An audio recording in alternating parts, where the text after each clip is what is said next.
Hi everyone and welcome to Chem class.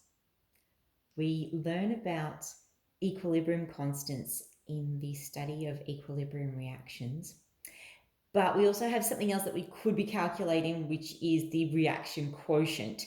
And so we need to clarify, what does it mean to be reaction quotient and what does that value actually tell us about what's happening in the reaction? So hypothetical situation, 2A and B is making 2C, and it happens to have a Kc value of 20 at 40 degrees Celsius. So at any point in time, we can check the reaction, see what the concentrations are. And so what I've just made up here is at 40 degrees Celsius, when we know that's the equilibrium constant, so that's the ratio of concentrations we should have, but it's found that the reaction has the following concentrations, which I've listed here. And the question is it at equilibrium? Is this reaction at equilibrium? Now, the only way we can check that is to use the same equation where we take the concentrations of products to their coefficients over the reactants to their power of their coefficients.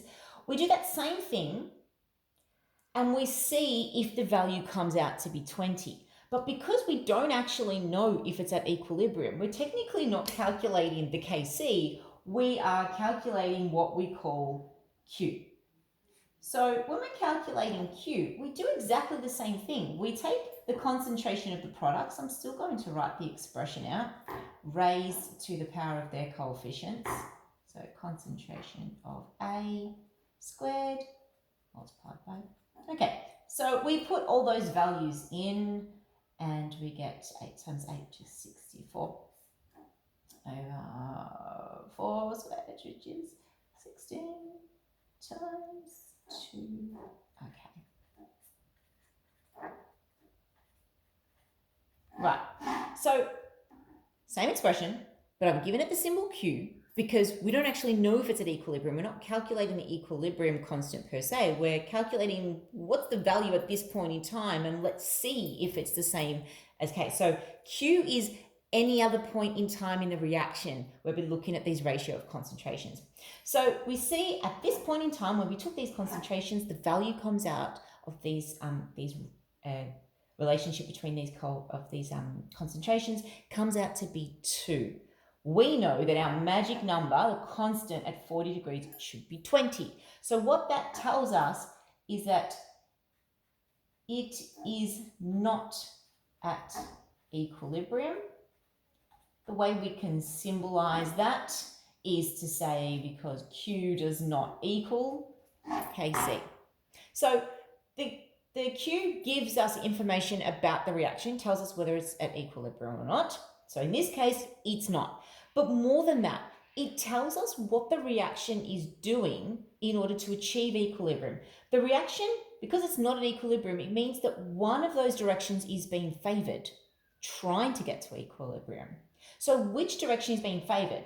Now, if we are trying to raise this number, because in this case, the Q value is lower than the Kc, if we want to raise that number up to 20, so we need to get bigger, it means that, well, the only way we can make a fraction bigger is to increase the numerator or decrease the denominator.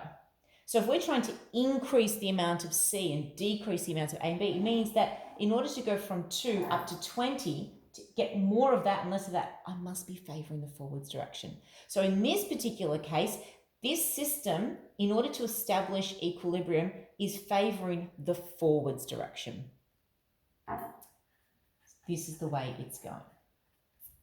Conversely, if I had achieved a Q value that was lower than what I needed to get to, if it was bigger than what I needed, so we're trying to get lower, the way that we get lower is to get that number, the numerator smaller or the denominator bigger, so it would be favoring backwards. So the Q value does give us some information about what's going on in the reaction vessel. Hope that helps.